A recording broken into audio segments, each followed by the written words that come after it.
To call to order this joint session of the Monroe County Board of Commissioners and the Monroe County Council.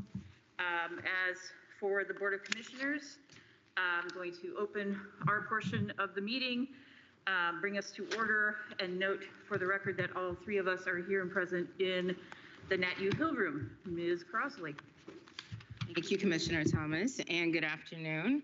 I call this meeting to order for the Monroe County Council, the joint meeting with our commissioners. And here in the room, you have myself, Councilor Jennifer Crossley. Over here, we have Councilors Liz Fidel, Kate Wiltz, Trent Deckert, and we also have Peter Iverson, David Henry.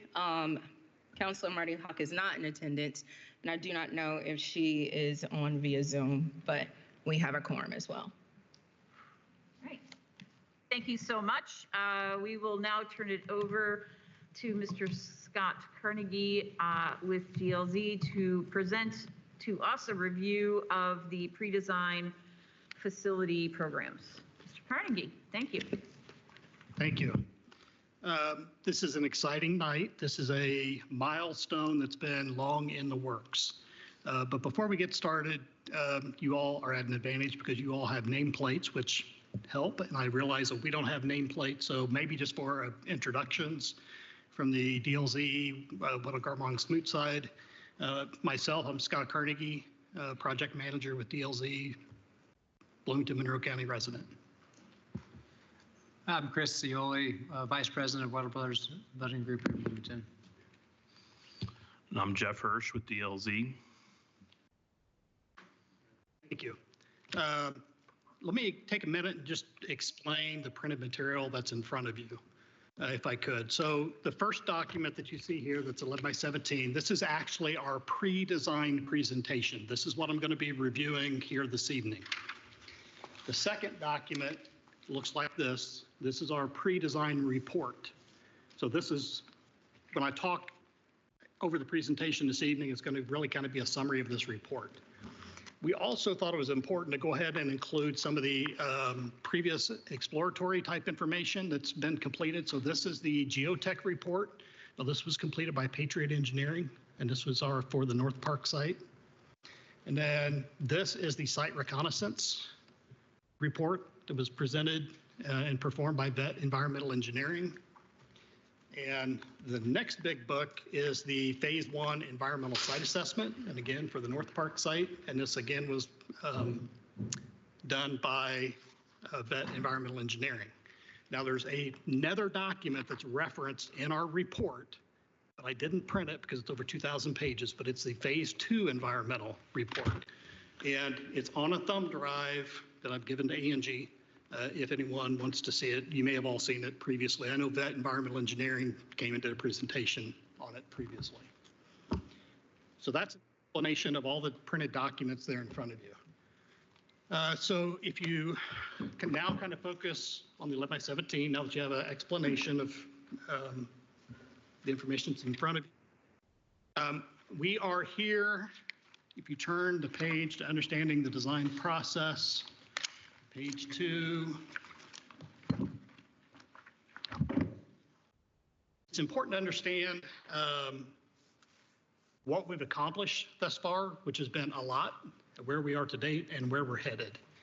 Now, we deal with this every day, and we use a lot of terminology. So if at any time we use an acronym or something you don't understand, please throw up a hand and we'll be glad. But as any project starts, there's a kickoff meeting. And if you recall, we met in the courtroom on the 3rd floor of the Justice Center, and everybody was there, and we had a survey. I think, Peter, I think you were there as well for that. I was, yep. So that was kind of a diving off, getting our feet wet as far as a kickoff meeting. What we then have been working on is what we call the pre-design phase. So it's exactly as it sounds. It's before the design, where we have to gather a lot of information. It's kind of a fact gathering period, which really defines the scope. And we frequently say it's really probably the most important phase of a project, because that's really what establishes what the scope is going to be, what the project is going to be. And that includes site review, which I think most of you know we've looked at a lot of different sites. It also includes programming, and I'll talk a little more about what programming is in just a moment. It also includes conceptual design and master planning, and we'll touch on and explain each one of those in a little greater detail in just a moment. But after the pre-design, assuming that there's a motion with approval to accept the pre-design phase tonight, then we will move into the first of the design phases. That's schematic design, second is design development, third is construction documents. Each phase builds upon the previous. And at the end of each of those phases, we will come and make a presentation very similar to what we're doing here and ask for approval to start the next phase. So there's always that check and balance as we go. After the construction documents, then it's what we call the procurement or the bidding phase. And that's really where Weddell, Garmong, Smoot, we kind of switch seats, and they're kind of the driver and we're kind of in the back seat. And then after that, we would start construction and then transition and occupancy. So turning to the next page. So this is really, it's literally the table of contents from this book. So the pre-design phase report, it includes an executive summary, which a lot of it's what I'm saying here this evening.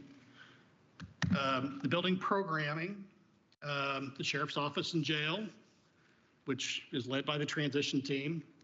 The Justice Center, so we've met with each of the various departments, and there's shared spaces. And when we say shared spaces, there's some spaces that would be shared between the sheriff's office and jail and the justice facility.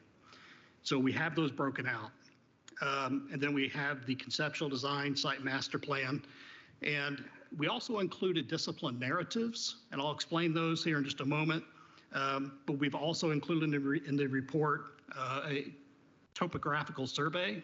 That work has been completed for the North Park site. And then we're going to talk about the project cost estimate and proposed project timeline. And the proposed project timeline will be very similar to what I spoke about here on Tuesday evening. And then the geotechnical report, the site reconnaissance of phase 1 environmental, those are the supplemental books that are bound separate. And then the phase 2, it's noted by reference because it's over 2,000 pages. Turning the page just to break down and explain in a little more detail what we've been doing over the last several months. So this is just an example of a building program. It's a very long spreadsheet, and I've actually condensed the spreadsheet a little bit. And the spreadsheets are actually included in your report as 11x17 foldouts. But essentially what the building program does is it identifies each space that the user group has determined is they need in their facility for their operations. And then we list the number of rooms. So in other words, there might be 3 offices or there might be 2 conference rooms. Then we also talk about adjacencies. What office needs to be next to a conference room and vice versa. That's all documented here in this report. What we're really after in this document as well is identifying the sizes of the spaces. Now the sizes of the spaces are what we refer to as the net square feet.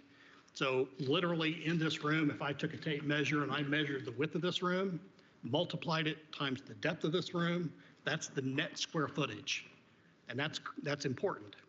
What we don't yet know, because the facility has not been designed, is what we refer to as the gross square footage.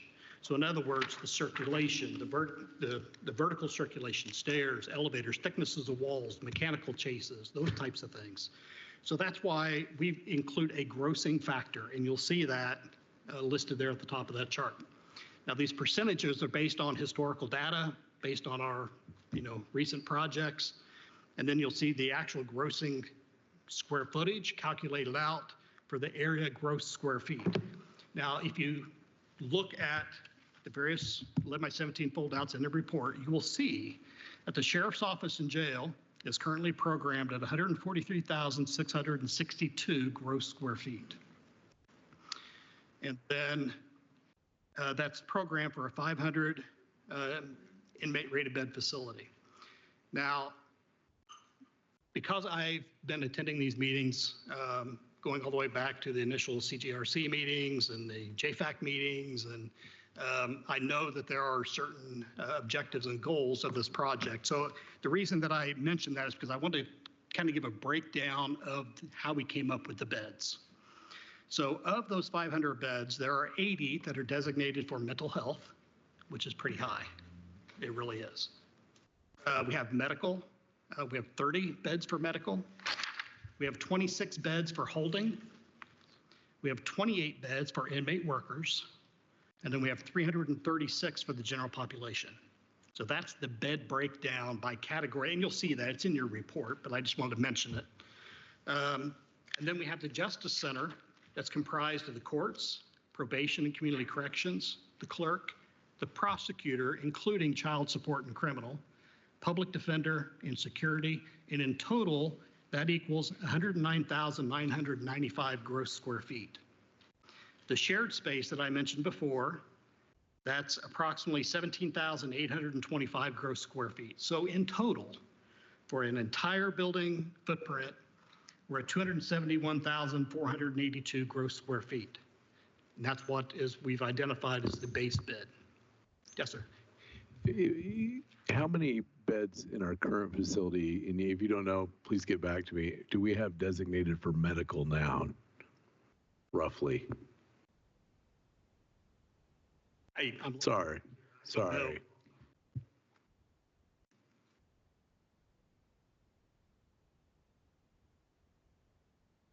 You have to be on mic, please. Councilor And please Hogg. introduce yourself for those who don't know you in the viewing public.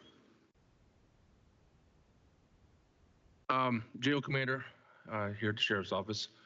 As of now, there are 0 beds completely dedicated to medical. However, we have 5 segregation cells upstairs, single cells that we utilize on the 4th floor for medical. We have 1 reverse flow, airflow cell. And then we utilize holding cells on the 1st floor. Just depends on the need, but completely dedicated to medical, 0. And that's the same for completely dedicated to mental health. We have 0. We repurposed cells for those things. I thank you very much, and I didn't mean to put everybody on the spot, but the reason I ask is sometimes when people talk about additional beds, we're actually talking about 30 medical beds for medical need, and or you could be one or the other. It's not and plus, so to speak. I'm probably not saying that well, but thank you very much. So those figures that I just mentioned, those are what we refer to as base bid. Currently, that's the base bid scope of work. So on bid day, that's what the project scope contractors would be bidding on. Now I say that because you'll see there on the bottom of page 4, we've identified 2 potential alternate bid items. And what alternate bid items are is we go ahead and design them. We go ahead and put them out on the street with the project, and contractors will submit a price, a standalone price for that particular scope. And you don't have to approve it on bid day. It's if bids are received favorably, or if there's any wiggle room, in the bid on bid day, you all have the option to add it to the scope at that point or not. But of the alternate bid items that we've discussed is for the Sheriff's Office and Jail, the Inmate Release Resource Center. That's approximately 1,680 gross square feet, and the defensive tactics. And I'll point out where those are on the conceptual floor plan. Those in total equal 3,756 gross square feet. If you turn the page, to page 5, this is the conceptual design. Now, when I say that, take to heart conceptual. Because I think last time I presented this, I think I challenged somebody to a steak dinner at Little Zagreb's because I knew that this footprint is going to change a little bit as the design gets more detailed. But with that being said, I'm going to just kind of point up here. We've essentially split the building into 2 different portions. This area up here, furthest to the north, there's a lot of yellow and some purple right in the middle. That's the justice facility. Now this is the 1st floor, north is up. This is a main entry public area. So this is the main public entrance for both facilities. So there's one public entrance for security, screening, and it's right in between the two buildings. This portion down here is set aside for the sheriff's office and jail. You'll see a lot of blues and purples. Generally speaking, if you look over here in the legend over here, you'll see that the top portion up here where it says sheriff's office and jail, it's color coded. So the legend is color coded over here to the floor plan. And you'll see that all those start with an SO for sheriff's office. Next, we have shared spaces. So it's SS, they start with an SS, and you're going to find a lot of those right in the middle of the proposed building footprint. And down at the bottom of the legend, you'll see the Justice Center spaces, and they'll start with the JC, and those are the ones that are up here in the yellow and the purple in the middle. Generally speaking, what we have, and I'll kind of talk a little bit about the Justice Center first. So with the main public entry area located right here, we've intentionally put the clerk near the main entry lobby because of the high traffic volume. And then you'll see the red dashed lines. It's kind of a conceptual where we might anticipate the primary circulation being corridors. And then over here, we have the prosecutor. Now the prosecutor, this block over here would include criminal and child support.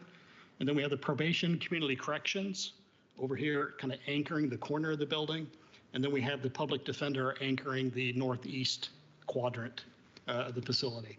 The gray areas that you see here, those are the support spaces, mechanical, electrical, plumbing, fire pump rooms, those types required to make a building function. Moving over to the sheriff's office and jail, this area right here, this color of blue, this is the sheriff's office administration. The darker blue, this is the jail administration. And then the jail administration, they wanted to be near the sheriff's office administration, but they also requested to be near the secure perimeter, because they're going to be going back and forth frequently. So that's why we've located them where they have. But off of the main public entry lobby area, we've also included master control.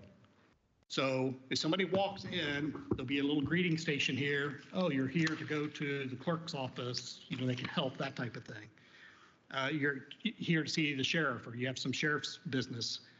They would come over here to the window. So that's why all three of these spaces are touching the main public entry lobby. The master control then, we have space back here, this light shaded blue area, that's for contact, non-contact visitation. So since that's a 24/7 man post right here at master control, there'll be a lot of glass right here where they can have direct supervision events. The purple right here, this is a lot of the intake booking area. So when patrol officers are pulling into the vehicle sally port, this is how they would actually be booked into the jail, is through the booking area, which is the purple. The pink areas, that's the mental health areas that I spoke about previously. This area over here, the big green boxes, those are the general population areas. The darker greens are the program classrooms. We have 4 total, so 2 for each of the housing blocks currently programmed. And then we have food service and laundry located right here. And again, we have delivery facility. Now, Jeff will talk a little bit about this. We talk about the master plan, but we've also identified potential justice staff entrances over here off the back, and it'll make more sense when you see the site master plan and where the parking is. And I mentioned before, deliveries are located right here in this haunch near the mechanical and kitchen area. We have jail staff entrance located right here near the vehicle sally port. And then we have sheriff's office and jail administration entrance located right here. And currently thinking that inmates would be released in this direction because this is where the main public parking area and drives are, which will make more sense when Jeff presents the master plan. It's the first floor. Second floor isn't nearly as busy. The legend over here is identical to the legend that I just reviewed. So over here, starting at the top, again, this is the second floor of the justice facility. So this is where the courts would be anticipated to be located. You'll see those darker brown boxes. That's for the inmate secure areas holding, as before they're going into court. This gray area box over here, this is a mechanical room that will serve the sheriff's office and jail. And you kind of see those light gray horseshoe shapes with a kind of a red box in the middle. That's the upper level of a general inmate population housing block. So it's a catwalk, and then the modular cells are arranged around that. And in working with the transition team, they have requested what we call elevated satellite controls. So that's why those are appearing on the second floor, not the first floor, because they're truly elevated. And then you heard me talk about the defensive tactics area as an alternate bed. That's that yellow area over here at the end of the vehicle sally port. Concept is that that's already kind of a shell space because it's a taller vehicle sally port and large overhead doors, cars will be pulling in. And we might be able to capture some of that space at the end there for the defensive tactics. Thanks. Just a quick question. So we have a history of elevators around here in our current facility. You have on the first floor to conceptual, what I think is an elevator box on your mental health support, and I don't see it on the second floor into building systems. Is that a second elevator, or what is that blue box there? So we haven't identified all the elevators, but there's certainly going to be an elevator from the first floor to the second floor to the courts over on the justice side. And then as far as moving inmates from the jail securely over to the court side, we're either going to go down and go, under the first floor through a tunnel, or we've also talked about the possibility of going up and over. Now, the reason that we say that, okay, now I'm going to go back to when we had our first initial kickoff meeting. No, that's great. But I talked about how inefficient courtrooms, justice facilities tend to be because of the need to separate your staff, the public, and inmates, because neither should cross one another in a properly designed facility. So I say that because that's why we're either going to take inmates down and through and then back up, or we're going to take them up, over, and enter the courts on the second floor. Does that make sense? As I don't want to belabor today, but now we're talking tunnel is excavation. I mean, I presume that's already in your footing for the facility. This might be a Weddle question, but I mean, a tunnel underneath, whole second floor, basement floor underneath, or? No, okay. It would not be a whole second floor. It would just be a tunnel. That's what's currently anticipated. But it's the same as slab. Yes, I'm just, because I was thinking cost here. So, okay, elevator and a tunnel. That's why I don't see that. Okay, got it. Thanks for entertaining the question. It's either a tunnel or we take them up and over. All right. So that then is the second floor scope for the conceptual plan. And first, we're going to talk about the site master plan. Okay, thanks, Scott. So how does this building footprint sit on the site? If you flip to page 7, you can see the first floor footprint that Scott discussed, shown in kind of the darker tan color. The lighter tan color would be future additions, so you can see those, and that relates to the floor plan as well. So the building situated in the central portion of the site. As far as access to the site, we've got a couple different kinds of circulation that we've shown on this graphic. The lighter blue dashed line represents a new county roadway that could be designed from Hunter Valley and then curve and connect down to access the future Quarry Park. The darker blue circulation arrows, that represents your on-site circulation. So any drives to parking lots, drives for service, for staff parking lots, that's all kind of the darker.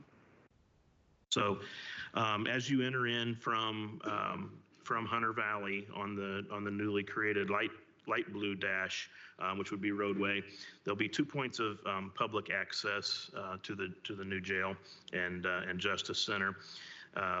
One kind of midway central in the site, and then one closer to the intersection with Hunter Valley. So that road would come in and come down near the building. Centrally located in the building will be a public plaza entry space, the civic space where it'll gain access to the main entry of the jail. Adjacent that would be public parking for approximately 300 vehicles. That is the extent of the public parking provided for this facility. And I'll note that along that drive, there could be a bus stop. There's also an area for inmate release, and then also probably for drop off or quick access for the public. Accessing. There's certain certain operations where there'll be people coming and going early in the morning, and they'll have parking with access into the main entrance or along the drop-off. The staff parking, there's 2 locations that could that staff can access to gain to the parking. So one at the east end of the site off of Hunter Valley, and then another at the south end of the site that's off of the newly created roadway. So they would enter the pink star defines a secured access point. Vehicles will come and go through controlled access back to master control from that point. Once you're inside that, you are inside a secured area. This graphic represents some means of security from the corners of the building and then wrapping all the way around those staff parking lots. Starting at the north, this would be the justice staff parking. There is approximately 325 parking spaces shown in the yellow with a future 75 spaces in the light blue that could be added depending on if the future expansion of the building occurs. Centrally located, Scott mentioned, was the service utility area. This is where all the service will come, all your deliveries. South of that would be an area reserved for future housing pods. And this would also double as a current evacuation yard. And then lastly, there's the sheriff's office jail staff at the south end of the building. And this is located in conjunction with the circulation for your enclosed sally port. There's 250 parking spots for the sheriff, and then the exact configuration of that, the next phases of the project will start to lay that out. So as you can also see to the far east of the site, we've identified areas for stormwater management, and then we've also identified the existing limits of the floodplain, floodway boundary. To the northeast of the site, lastly, there is a reserved area for a future daycare building. This would be for county staff. It's accessed from the main drive, the main circulation drive, and also the new roadway.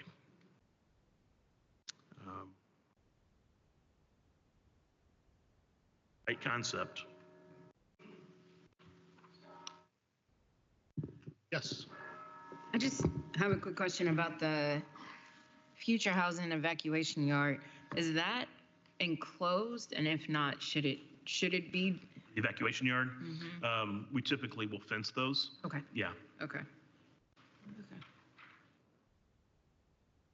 I actually, if I could ask to go back to the previous screen where you listed the potential for items for additional bid. And we had at one point in time a child care center on our additional bid list, wish list, and that's not on there anymore. And I wonder how everybody feels about putting that back on. I'm not, chances are we're not gonna be able to afford it, but if we're weighing maybe being able to afford one, we can think through. Basically, if it's there, we don't have to. Right. So why not? Right. It would be asking DLZ to do the initial design of that. Am I understanding that correctly? You are correct. We would have to go ahead and design it in order to receive bids. So that's the question. Do we want to have them go ahead and design it? We know where we would put it on the property. We know through master planning, elevation-wise and spatially where it would be in terms of safety and separation from the rest of the facility, but it's something that would help so many of our employees. So I wanted to see what. Maybe have a question. Has DLZ built a child care center before? And those of you that have been around me enough, you've heard me talk about Franklin County. That new facility, a 2,800-bed facility, it's replaced their downtown jail, and it will replace the one they call the Pike. But their downtown facility currently, we're demolishing their high-rise jail and building back in its place an early learning childhood center.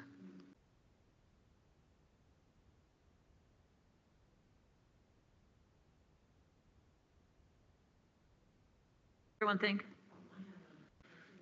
Allowable at this point. So I wondered about parking. I know I'm new, and so I didn't know how you determine parking spaces, the number.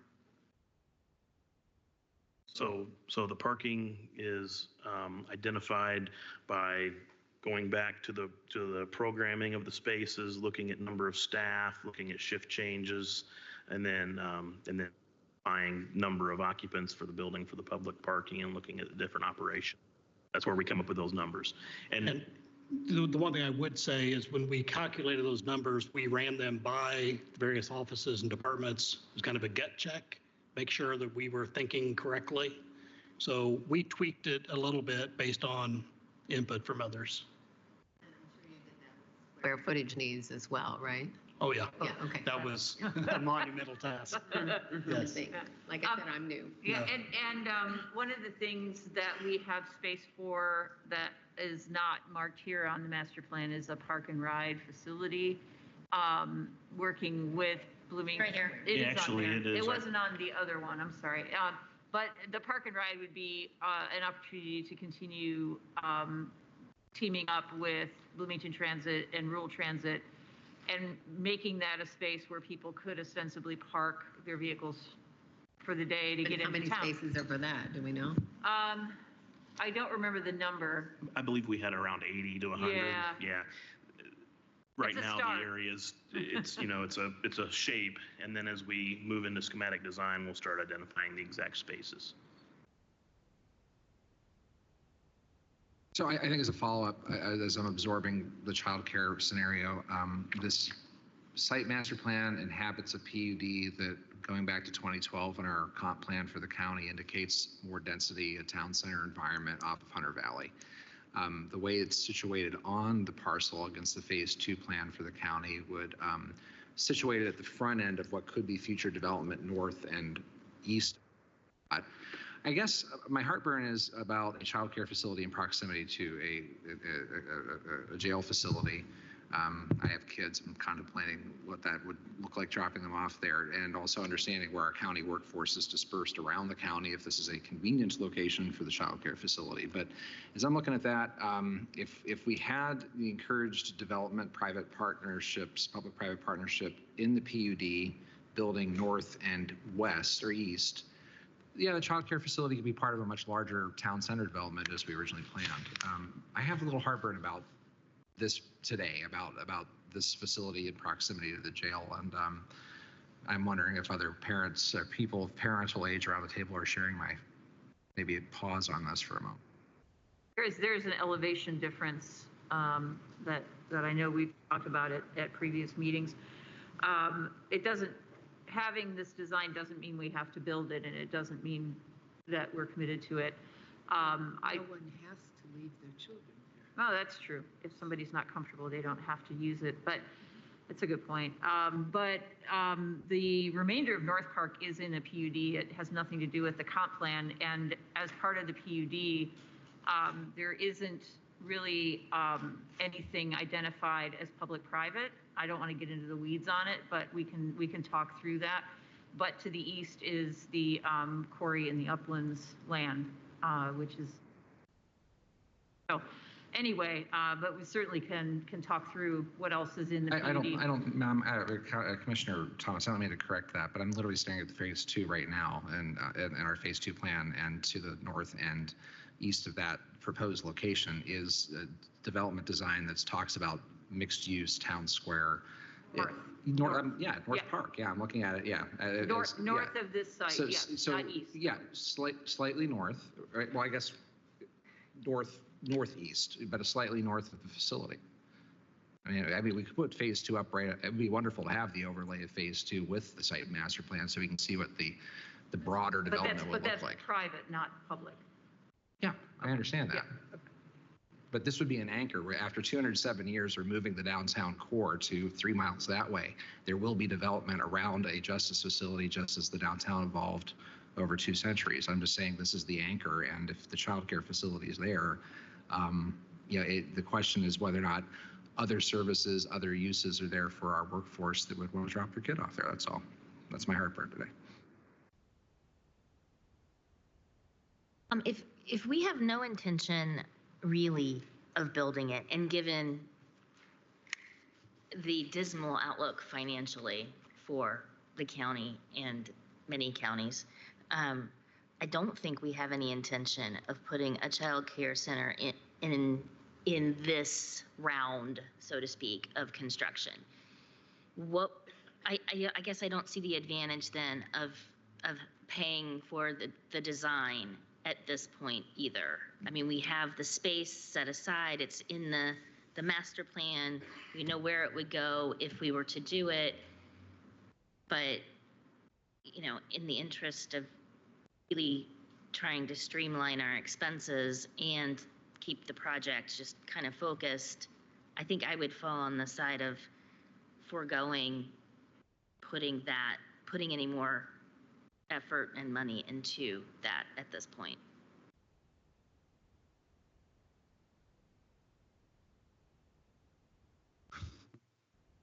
So I would be against including this for the reason that I'm looking at a July 24th, 2024 letter from FSG to the council recommending a maximum bond size of $229 million.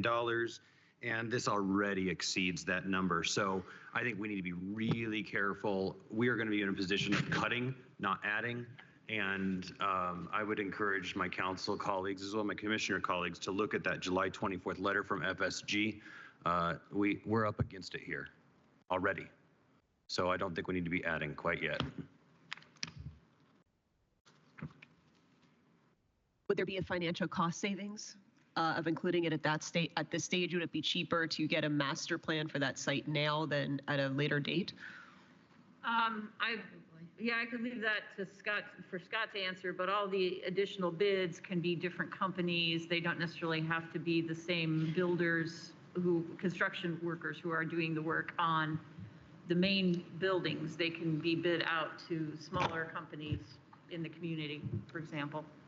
Yeah, so this is really more of a contractor, Weddell Garmong Smith, but I'll give my 2 cents and let Chris correct me. But I believe that the 2 building types are drastically different. And I say that in support of your statement that, 2 sets of contractors. The building types are different. You're going to have different methods of construction. So I believe, generally speaking, for the most part, you would have 2 sets of contractors. I would agree with that statement. There you go.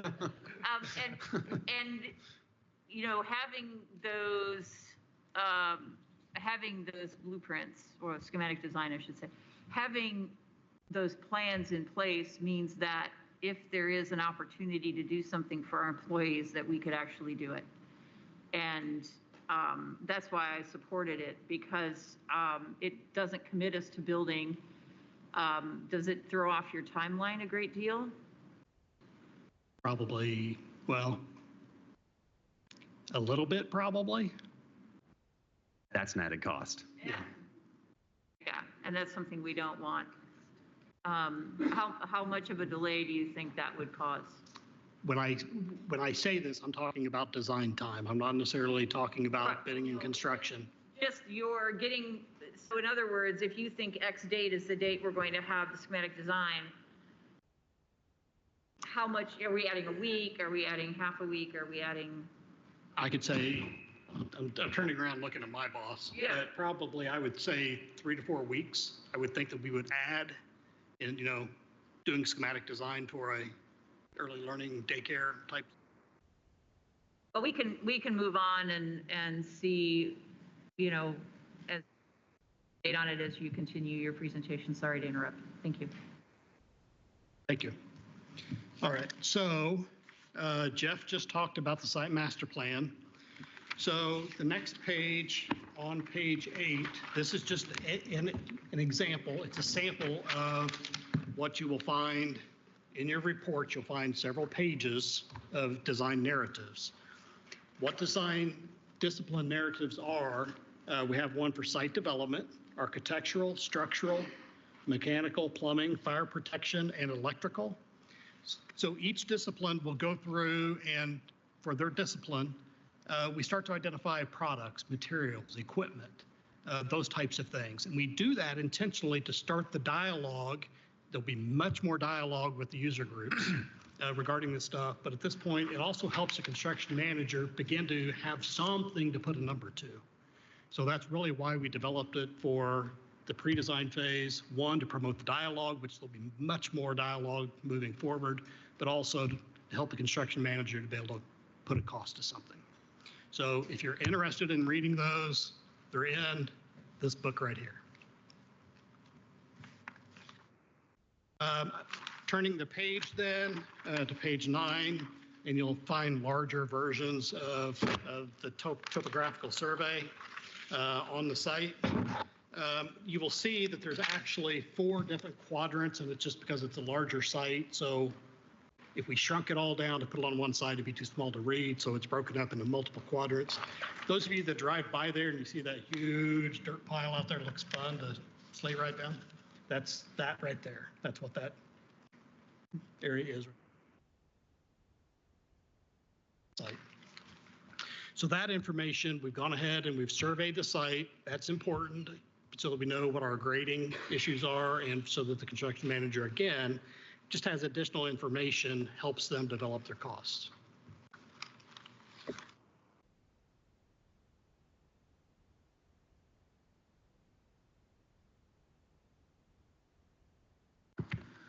Okay, so first of all, I want to highlight that with me tonight we have Smoot, Tom Sistrahan, Mike Peterson with Garmong, and then Josh Noggle with Weddle Brothers. And as you're all aware, this is a partnership between the 3 companies. So all 3 entities have had input into this and have done some collaboration and cross-referencing. But high level, what you see here is total construction costs based on the design as it stands today, the narratives, $206,580,404. And then we're carrying $30,367,429 for soft costs, for a total project cost of $236,947,833. It's based off of the information at hand today and what we're seeing in the industry at the moment. And to piggyback on what Chris just said, if you turn the page, that's also based on the bid period that's identified on page 11.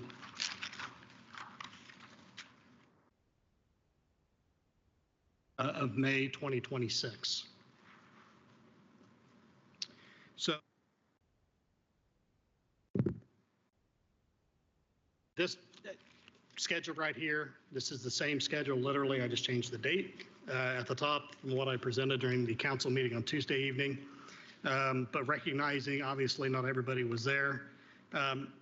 We put dates to the things we've already accomplished, and that's the majority of the items on the first page.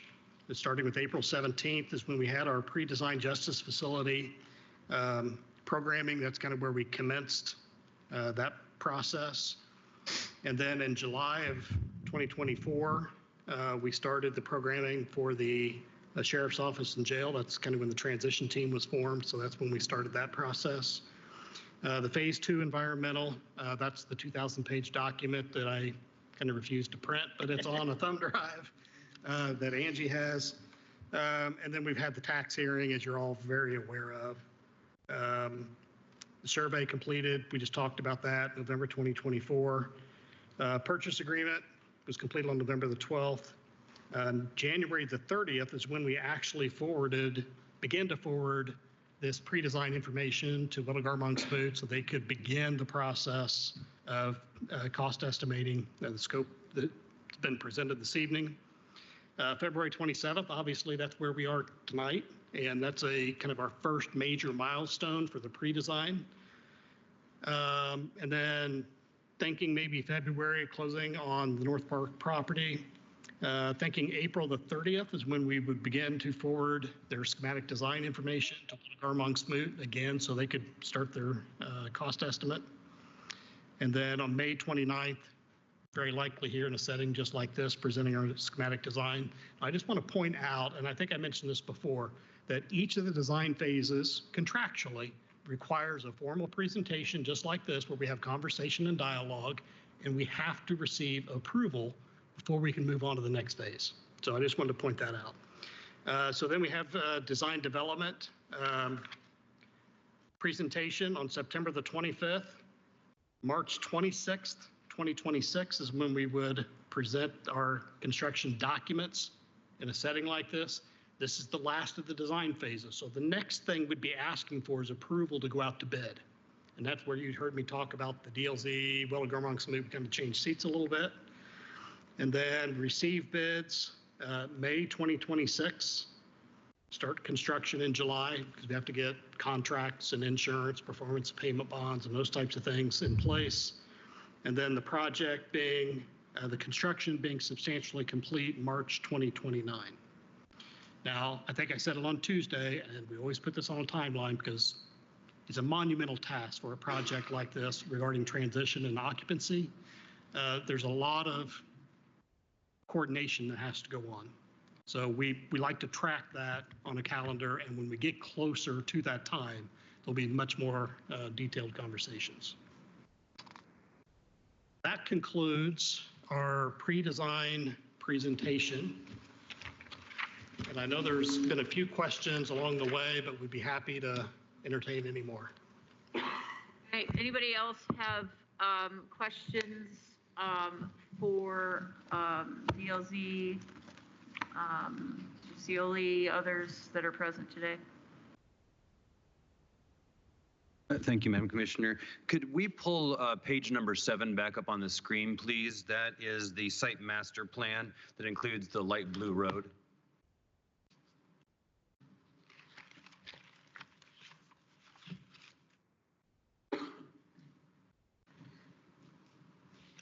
There we go. Thank you so much. And is it possible to zoom in for older eyes? Mine? I've got gray in my beard. All right, my question for you folks is, in your cost estimates that you submitted to us, which thank you for that, that's very helpful, what on this map is not included in the cost estimate? Is the light blue road included on the cost estimate? Is the, I mean, we just talked about the child care facility in the upper left-hand corner, but.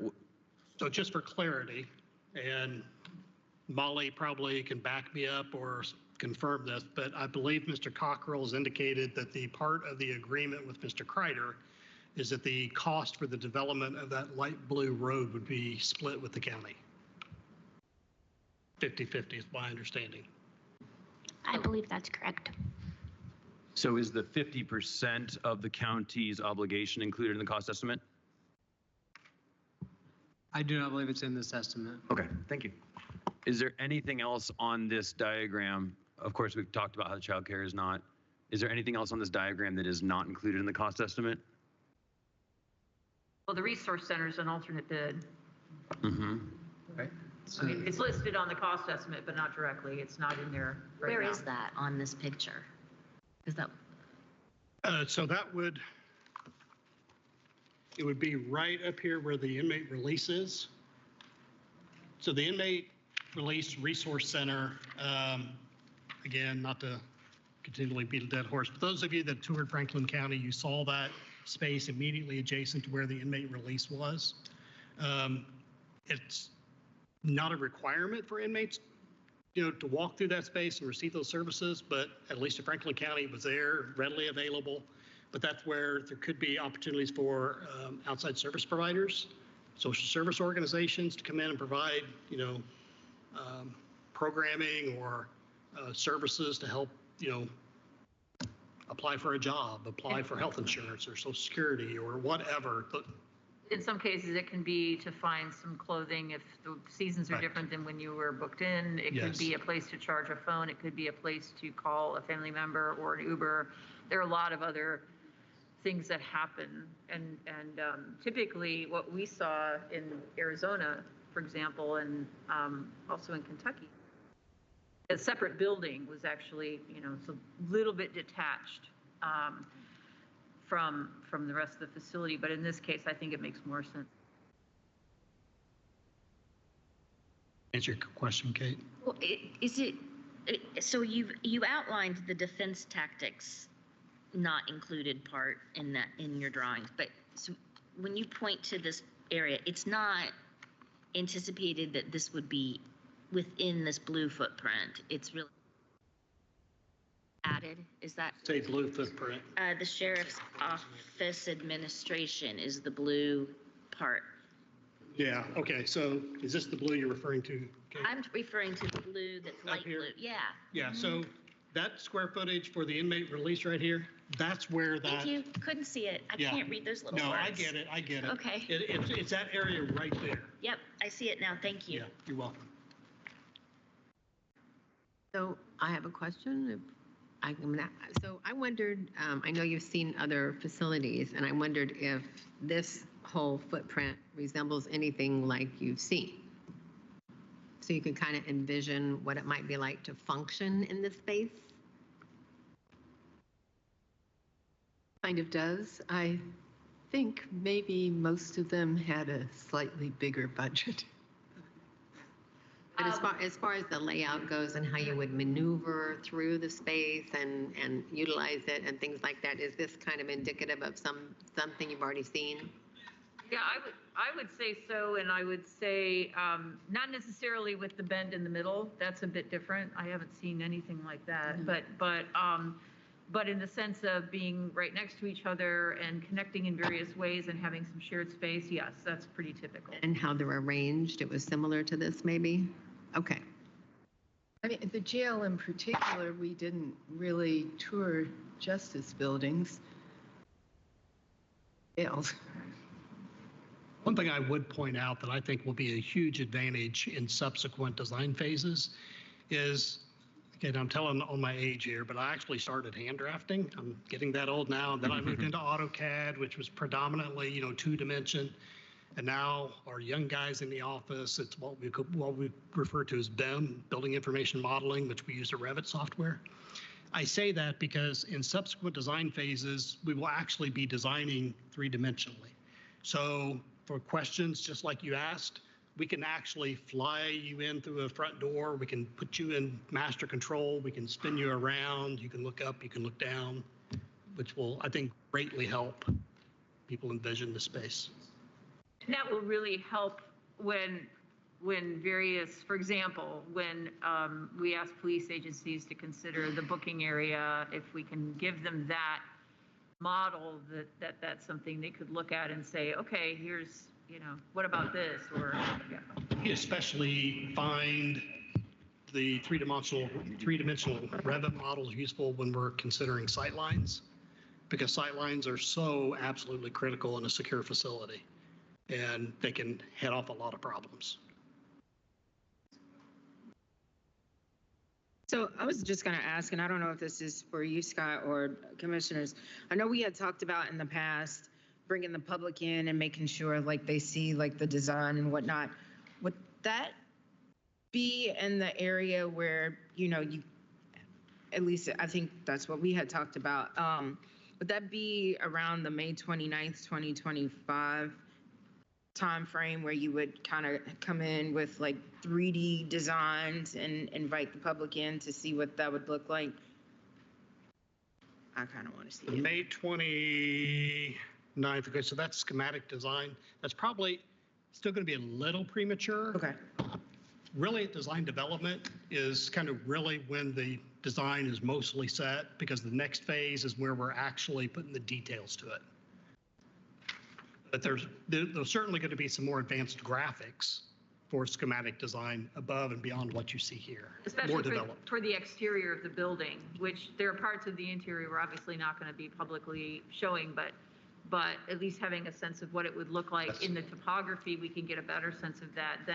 Yes. Yeah. Okay. I didn't know what. Yes. Okay. Yep. That was it. Absolutely. Okay. Thank you. I have two related questions. They have to do specifically with concrete. The first is in the public sheriff's office parking and justice staff parking, there's a parenthesis of how many parking spaces are in there. I can't read that. Do you have a count on parking spaces in those 3 yellow boxes? Oh, the sheriff's office was 250, and then the justice staff was 325 in the yellow. And then there's 75 additional in the light blue justice staff.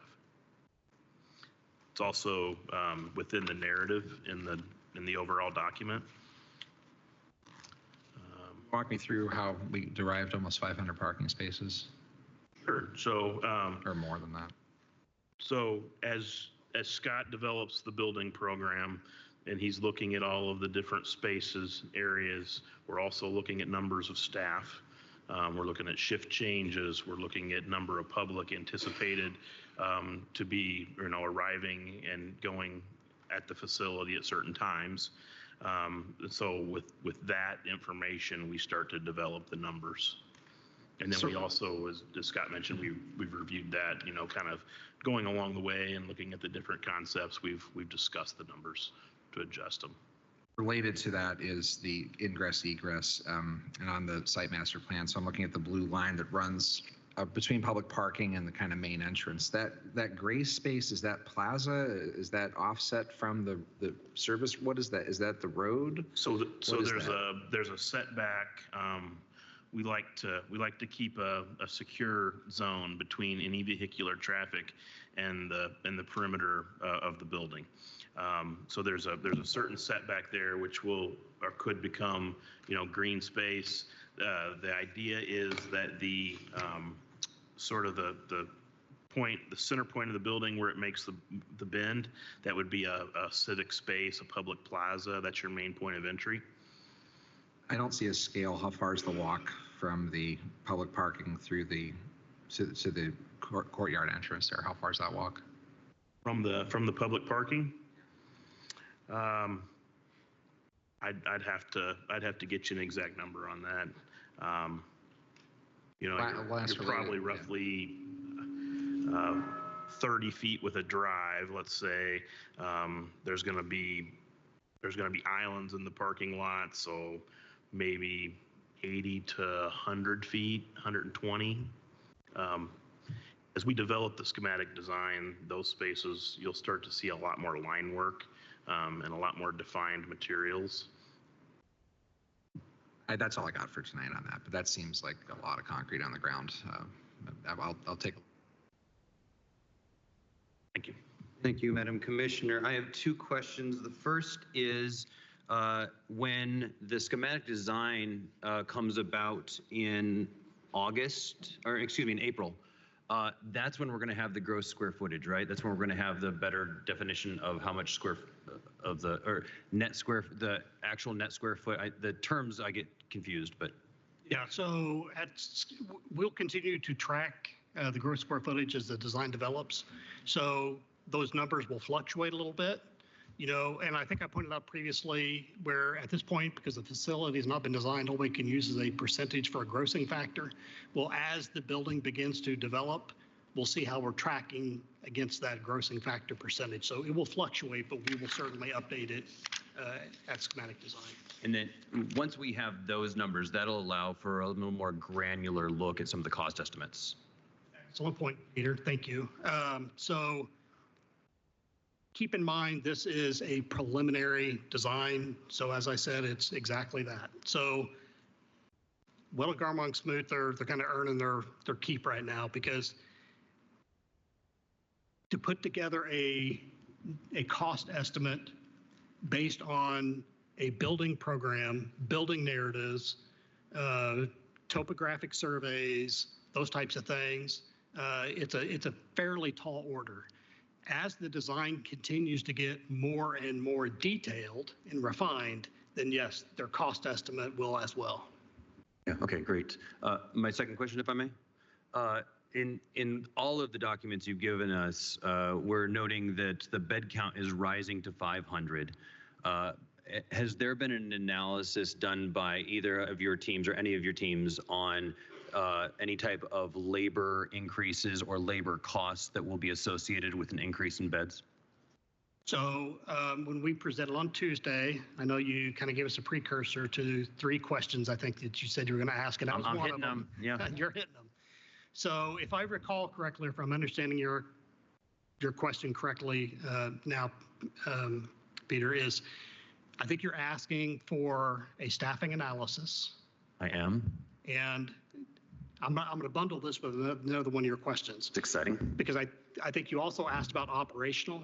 I did. Operational projections, costs. yeah. So in our minds, when staffing, I think, is self-explanatory. Just to make sure that we're talking the same thing when we say operational. In our minds, we're talking water, sewer, gas, electricity, those types of things. It's a little premature. I say that because the only way that we can determine those, either the staff or the utility costs, is the design has to be a little further developed. In other words, we have to know how many staff posts we're going to have, for example, when we lay out the design of the jail, because we haven't done it yet.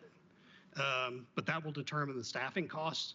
But rest assured, we will do a staffing analysis for the proposed layout and design. And then we'll do the same thing for the operational costs for the water, sewer, gas, those types of things.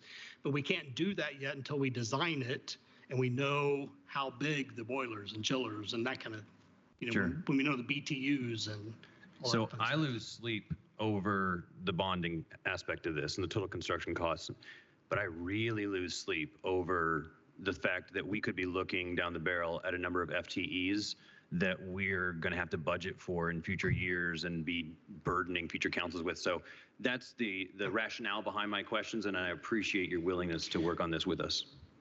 So if I could, just real quick, Peter, just to kind of re-emphasize and support what you're saying, something that I frequently tell communities, is this an expensive endeavor? Absolutely. Will it eventually be paid off? Yes. Will a poorly designed jail that requires a lot of additional staff, or poorly designed where the operational cost, that is a cost that will never go away. So we take that very seriously. Yeah. And part of this has to do with the work of the sheriff's transition team for the jail, determining direct supervision, indirect supervision. There are different models that they can utilize that use different levels of wage workers. So some of that is not even anything that we can answer, but they will have to answer. That's a great point. I want to add that in there, That's a great point, yeah. Please. I appreciate Councilor Iverson's question as we continue to develop this and figure this out. I mean, one of the arguments that has been presented to us for a number of years, and you can anecdotally see it, I mean, you could be completely unaware and notice this, is that the current staffing level we have is certainly encouraged by the design that we have in the great tower of elevator hell over there. And I think one of the things that keeps me up is safety for everyone concerned in our county fleet of good people. I really think about the jailers. I want to make sure that we are kind of battling 2 fronts that I see. One, staffing that is sustainable for some time. And so I think it's a sober question to ask. And I know we've got a lot of folks here that I'm throwing that out there. Here's number 2. We're doing this on the ground. And the state, and I apologize, counselors, because I'm going to get on the future of funding discussion again. we don't have a barrel of money rolling down the hill. Not that we ever did, not that we waste it, not that we do anything but serve locally while others don't do at state and federal level. But we don't have a lot of wiggle room. So safety and staffing can, under that kind of less money, property tax money, be two opposing enemies. Sometimes I wonder who's on what side when I look at some of this federal and state rhetoric, but that's beside itself. We have to actually govern, be mature, and come up with a budget, not a continuing something or other, then change the law.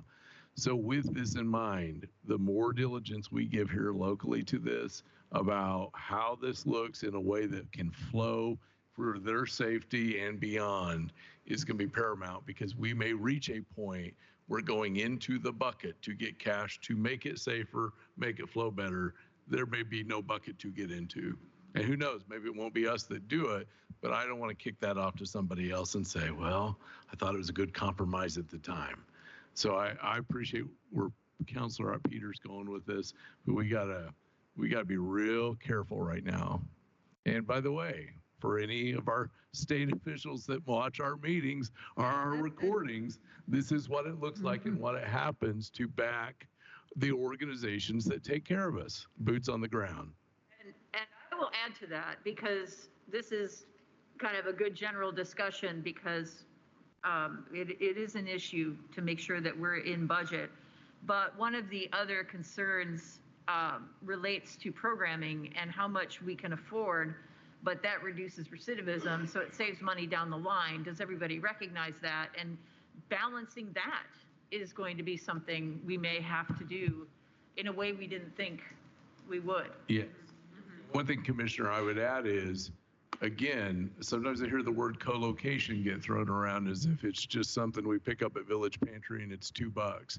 Co-location, which is a value that we have supported here since about 1986, co-location as a value has considerable cost. Does it help with safety? 125% and more. However, it comes at a cost. And so some of this means when we look at this design, we have less wiggle around than maybe some of our other friendlier counties that haven't gone that route. And so I just throw that out to everybody in the county fleet of employees, electeds, and service folks. It does come at a cost. It's a good safety measure. It's a good lots of measure. It is convenient, but it costs us a lot.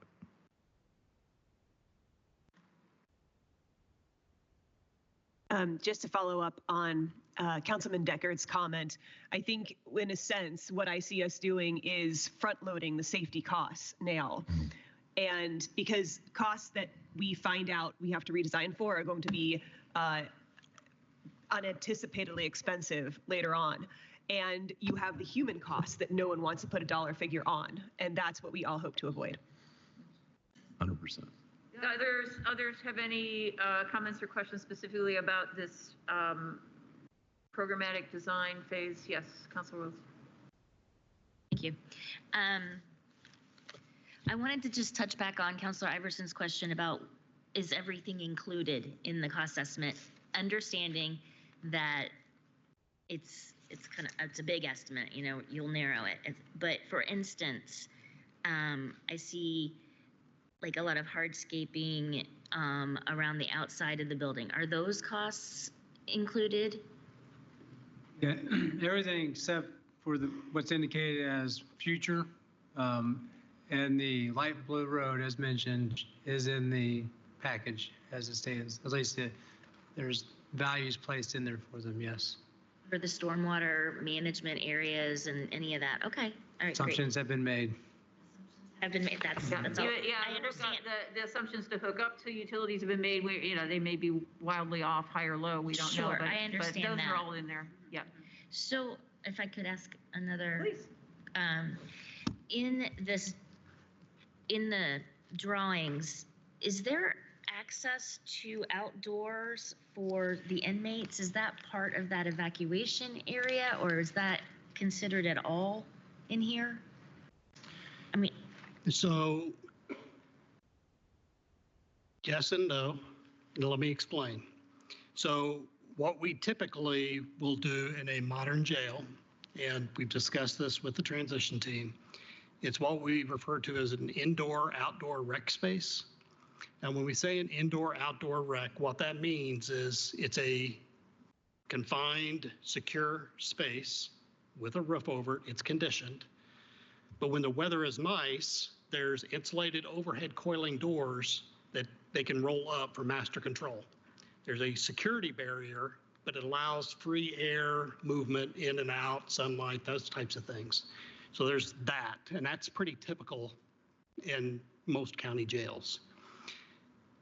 The reason I say yes and no is, yes, the evacuation yard, if the transition team, the sheriff's office and jail, intends to use that as an outdoor rec, then there are some design elements that we have to take into consideration, such as burying the fence and that kind of thing. There's certain DOC requirements we have to do. Currently, all that's really been discussed is an evacuation yard, but that space could be used for outdoor rec if operationally the sheriff's office and jail desires to do so. But there'd be some added cost to make it meet standard for that use. Little bit, okay, yeah. Tiny bit, okay. Designed a little differently. Okay, and what you described as indoor, outdoor, things roll back, you're not able to see the sky straight up, but you can see out. Right, just like I can look up through that circle top window and see the sky. You can see them. You can see them. Well, they're saying you can look out, but not up. That's what I was asking. Yeah, it's not a skylight. Right. Typically within the indoor-outdoor rec where you look up, but like I'm looking up through that circle top window right now and I can see the top of a tree and the sky. You wouldn't get wet in the rain. No. That's what I'm asking. Okay, sorry. Yeah, that's cool. The other question I had, one more. You had in the middle of the general population housing, what I thought were like little places for staff to be. You said they were elevated, so you were showing them on those things. How do you get in? Do you climb upstairs? What is that? Yeah. So we haven't really generally, except the elevators that were mentioned before, we haven't really shown vertical circulation because that's kind of the next step. Okay. But there will be stairs that access those satellite controls. And I'll also say that we like to design an emergency means of egress out of them. It's usually a ladder up through the roof in case you have to do a roof rescue. In the event that there's ever a riot and in the event that you ever lose control of a jail, that's the last real estate you always want to give up is your master and satellite controls. If that happens, the last person out's going up through the roof. But that's something we typically do in all of our jails. Never had to use it, but it's a little comforting to know that the last staff can get up on the roof and be rescued if they have to. Thank you. Others, please? I just wanted to clarify that real quick. That control center, that's what we saw in Hamilton County, right? Yes. Okay, that's what I thought. Okay. It's much less staff intensive. Since you mentioned Hamilton County, since I know several of you saw that, they're actually, you know how they had the two spaces there, the Rochelle space, they're actually finishing those off as we speak. So. My last one. So one of the things that I noticed was not on today's agenda was costs incurred to date. And I think if we're going to be I'm excited to have more conversations. I'm excited to see more analysis. But in addition to that analysis, I would ask council staff to prepare reports for costs that have been incurred to date. That way council can have that available to share with the public. I think we do have some analysis that's been done, but it would be nice to have a more formal analysis. So thank you in advance. If anything else, can we move on to our motion and then public comment? Is that okay with everyone? Okay. Commissioner Jones, please. Move to approve the pre-design phase and authorization to begin the schematic design phase with the understanding that the schematic design phase will include budget revisions. Motion, can we get a second? I will second that motion. Okay, thank you. So this is essentially ending the first phase and moving on to the next phase, recognizing that we have budgetary issues that need to be addressed along the way. Excellent. So before we call for a vote on this item among the Board of Commissioners who are present here today, which is all three of us, we'll go ahead and take public comment. And please, for those who wish to make public comment on this item, it's on the table. If you would please come to the podium, give us your name and county of residence, and then we'll have a clock. TSD will put a clock up. We ask each person to limit their comments to 3 minutes per person, which is our standard at our meetings. So does anybody have any public comment to offer? You may come to the podium up here in Teams or join us on Teams raising your hand.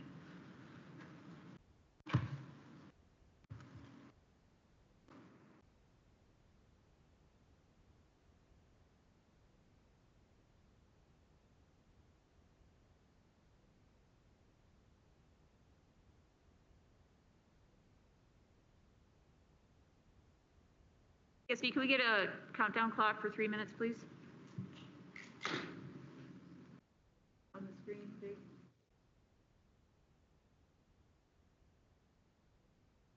Go ahead, Seth.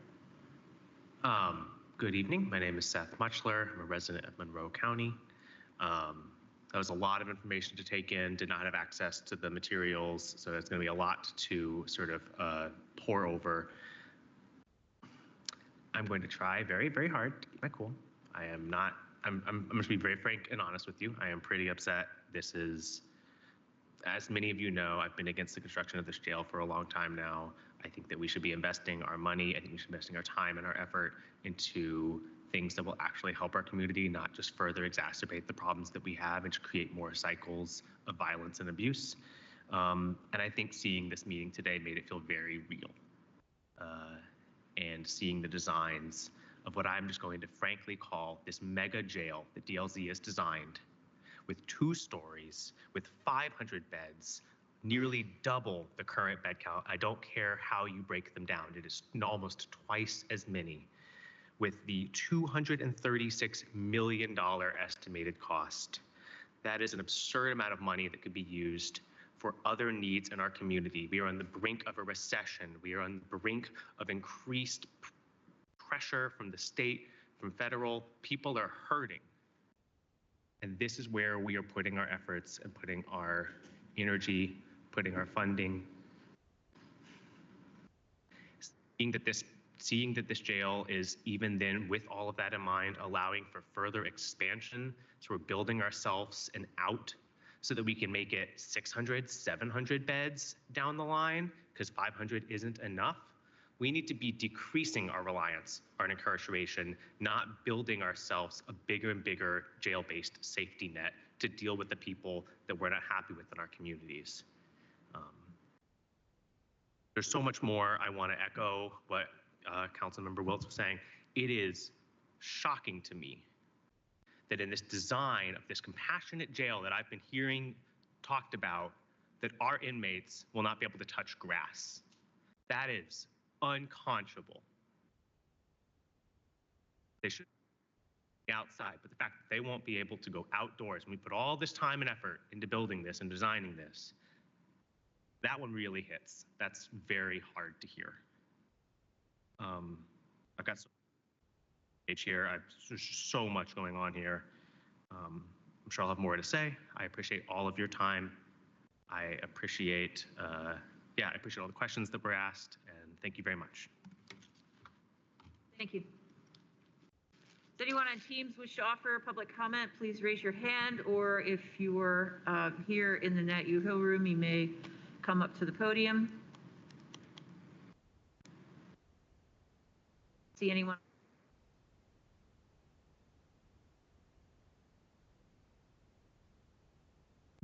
Phil Parker, Chief Deputy, Monroe County Sheriff's Office. I know sometimes we get caught up in bad ideas, good decisions, bad decisions. I hope we, and this group's pretty good at this, looking at more of informed decisions. And that, I think that's what we collectively try to do every time we meet. But I do just want to touch on the idea of the daycare center. and I want to echo a little bit of, some of the counselors' concerns here that talked about that. But here's an issue I would like for us all to consider, is that if you want some insight about the traffic, foot traffic that the sheriff's office attracts on a daily basis, just come hang out a while and you'll see that it's pretty voluminous. And we try to do a lot of good things in the jail, and the jail commander has highlighted that. But whether we want to admit it or not, there are some folks in that facility that are violent and can be problematic if they're on the outside, hence they're there. But I want to tell you, is sometimes evil comes to the doorstep of the sheriff's office too. If you watch that alleyway, we have had numerous confrontations in there. We've had one of our officers severely injured there. We have had some very serious issues in the lobby of the sheriff's office because you never know who's going to show up at that facility to do whatever, put money on the books, or so we have to be cognizant of it's not just the individuals that are in our care and custody, it's those individuals that may be coming in and around that facility. So that's going to be a sprawling facility. And when you have folks like that may or not be coming around, I think we need to put some thought process into that before we would drop something in there. And if we're crunched for funding here on this, I would think that we would take a pause on something that we may not want to consider here in the future. But I think I felt compelled to at least talk about what happens in and around that facility pretty much on a daily basis. And it's undeniable. And we can give you specific incidents if we have to of that can be an area of concern in and around the facility there. Thank you. I don't see any hands raised on Teams, so please, next commenter, please join us. So my name's Lee Krunhafer. I'm a resident of Monroe County. The financing for this facility is based on local income tax dollars. Local income tax dollars were good for the last couple years. In the future, we have no idea what's going to happen with our local income tax dollars. We have no idea what the state legislation is going to do with regard to allowing us to continue to have county taxes. But we will be indebted for this facility for 20 years, whether we continue to take in the types of local income tax that we've had over the past 5 years. And I don't know if you've noticed, but it looks a little grim out there for the next couple of years. Thank you. Thank you so much. Any other public comment? Again, I don't see any hands raised on Teams.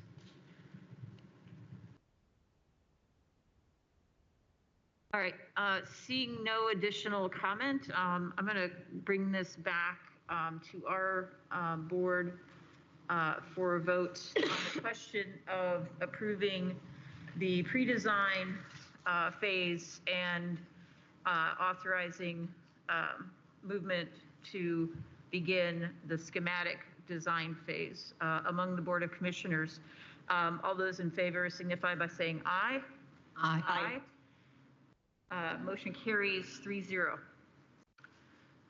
So with that, we do have a calendar we're not going to be able to exactly say the exact dates things are going to happen, but they will happen close to those dates. So use that calendar, but we will be organizing the next meeting as need be.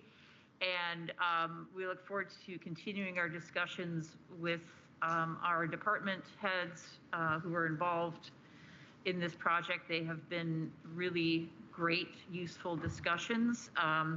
And we're all going to have to make sacrifices to make this happen on budget. And I appreciate everyone's great questions and attention today. And there are a lot of things we don't know yet, but as we proceed, we will know more. And that's a good thing. And really appreciate the public being here, and the comments were thoughtful and thought-provoking. Anyone have anything else for the good of the order? I just had a quick question. I know that this is a joint meeting, you all did your vote. Is that something that we as council need to make a vote on, or? That's a Ms. Turner King question.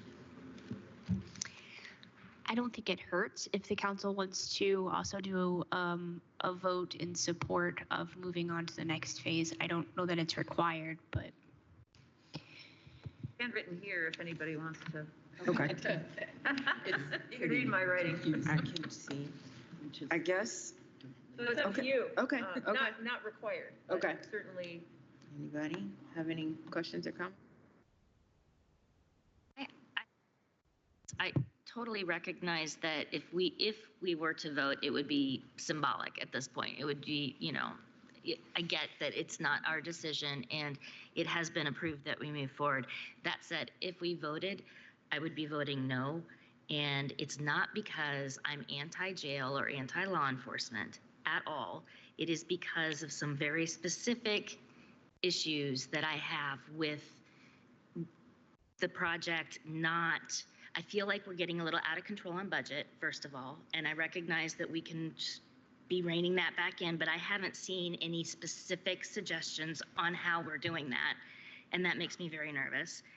I also feel that the council had a resolution last year saying that we didn't want it to go over 400 beds, and that's been completely ignored, and no one seems to be bringing that up. I feel strongly about that. And it's not that, I understand it's not my decision and you can decide that it's going to be 500 beds, but to not talk through that when we have these conversations just feels very disrespectful of the council. And then also the idea, I have to say, the idea that the outdoor space is a garage door that opens is just inadequate when you look at best practices, across these types of facilities and what's best for recovery and healing and helping people move through the system and not get stuck in it. So, there's 100 other things that are in my head, but I just felt compelled to share my thoughts. Thank you, Madam President, Councilor Wiltz. I would just offer maybe we could table this to a discussion at our next meeting. There's no reason to rush into a resolution on it, but it's here. We could probably take a little time to surface a few more of the questions that we're all picking up on from today. I think it'd be fair to table that idea today. I second that. Okay. Anybody else? And we will be continuing to have our small meetings, right, our small group meetings with DLZ. That includes the council. And so that's why it's really important for you all to have that discussion to inform your representatives in that group, right? So it's not like there's no communication at all. We have been meeting and we will have to continue to meet. So that's just something to bear in mind, that getting your information, your insight to your colleagues who are attending those meetings is vital. And the other thing that I would say to that too is, yes, conversations do need to continue. And I do think this is something that, it's been a long week, if I can say, but we can laugh, it's okay. It's been a long week. And so this is a lot to take in. And a lot of us, especially our two new counselors, are hearing this for the first time. I'm not certain if Councilor Hunk will go back and watch this meeting like a hunk afterwards to see, what was being discussed, so she can also be an active participant and give her 2 cents in as this as well. So I guess at the end of the day for me, so it sounds like we aren't doing anything, because obviously it's a symbolic vote and it doesn't hold weight for anything. But what I gather from council is we need to take all of the information that we've learned and all the presentations and books that we have here and move forward and have a discussion about some of the concerns that folks have moving forward. So I hear you, and this is something that we can discuss, I think, at our next meeting, March 11th. And just so the public knows who may be watching this on later time and date, these documents, Ms. Purdy, we're going to have these documents on the website on the main page, access to these documents? Yes, okay.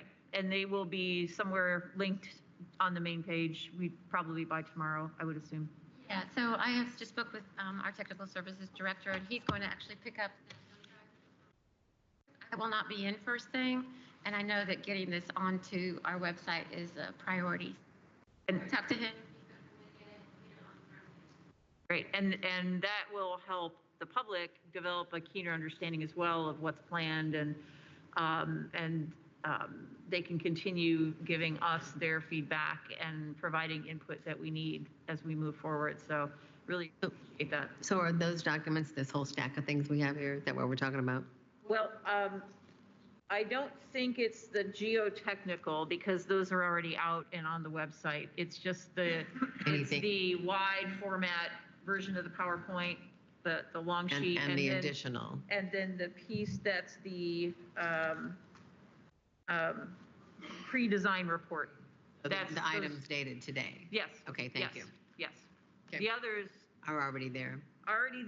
And we've had them for quite some time. And they'll be kind of logically in the same place so people can find them easily. I think we can make sure of that. That'd be great. I'm not sure if they've drifted off somewhere. Yeah, that'd be great. Yeah, that's good. Thank you. All right, good. Anything else? Anything else? Right. All right. Well, again, thank you so much to all of the folks who presented today and are here today to help us out. Public, again, thank you. And all my colleagues on the council, my colleagues on the Board of Commissioners, Commissioner Jones, Commissioner Madeira, thank you. We do have a lot more work to do, and we know it. So we'll roll up our sleeves and get on it. So thanks, everyone. We are adjourned. Thank you.